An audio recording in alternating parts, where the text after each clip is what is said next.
আসসালামু আলাইকুম। আদ্দিন হাসপাতালে দুর্ঘটনাজনিত কারণে গত ২৭ মে ২০২৬ তারিখে ৬ জন নবজাতকের অনাকাঙ্ক্ষিত এবং অত্যন্ত দুঃখজনক মৃত্যুর ঘটনা ঘটে। এই ঘটনায় হাসপাতাল কর্তৃপক্ষ অত্যন্ত শোকাহত এবং মর্মাহত।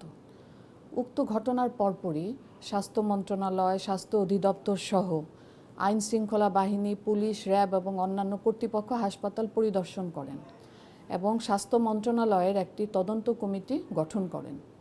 পাশাপাশি আদ্দিন হাসপাতাল কর্তৃপক্ষ একটি তদন্ত কমিটি গঠন করেন। হাসপাতালে বিভিন্ন কর্তৃপক্ষের, ঊর্ধ্বতন কর্তৃপক্ষের অনবরত আসা যাওয়ার কারণে তাদের সাথে বিপুল সংখ্যক গণমাধ্যম কর্মীদের চলাচলে হাসপাতালে সেবা গ্রহণরত রোগীদের চিকিৎসা কার্যক্রম অনেকাংশেই ব্যাহত হয়, যার ফলে কর্মরত ডাক্তার, নার্স এবং অন্যান্য কর্মীরা এবং ভর্তিকৃত রোগীরা মানসিক চাপের মধ্যে ছিলেন।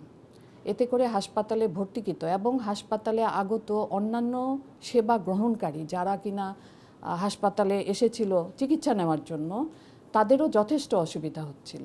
এমতাবস্থায় গত ৩০ মে দুপুর আনুমানিক ৩:৩০টার দিকে মাননীয় স্বাস্থ্যমন্ত্রী মহোদয় এবং স্বাস্থ্য মন্ত্রণালয়ের ঊর্ধ্বতন কর্মকর্তা সহ হাসপাতালটি পরিদর্শন করেন। মাননীয় মন্ত্রীর হাসপাতাল ত্যাগের পর বিপুল সংখ্যক সাংবাদিক হাসপাতালে প্রবেশের চেষ্টা করেন।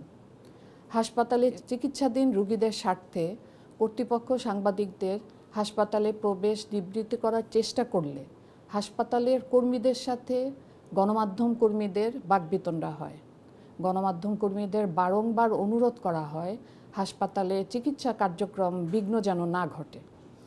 এক পর্যায়ে জনৈক সাংবাদিক হাসপাতালের পরিবেশ কর্মীদের ঝাড়ুদার সম্বোধন করলে কর্মীরা অত্যন্ত অপমানিত বোধ করে এবং উত্তেজিত হয়ে পড়ে।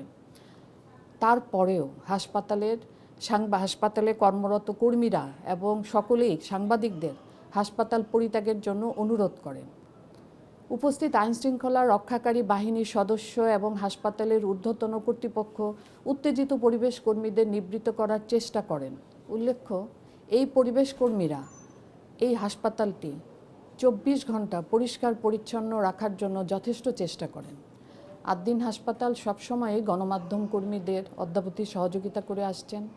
তারপরেও গত ৩০ মের অনাকাঙ্ক্ষিত ঘটনার জন্য হাসপাতাল কর্তৃপক্ষ আন্তরিকভাবে দুঃখ প্রকাশ করছে এবং প্রত্যাশা করছে যে গণমাধ্যম কর্মীরা হাসপাতালের পরিবেশ কর্মীদের এই অনিচ্ছাকৃত ব্যবহারের জন্য মনে কষ্ট পেয়ে থাকলে সেটি ক্ষমাসুন্দর দৃষ্টিতে দেখবেন।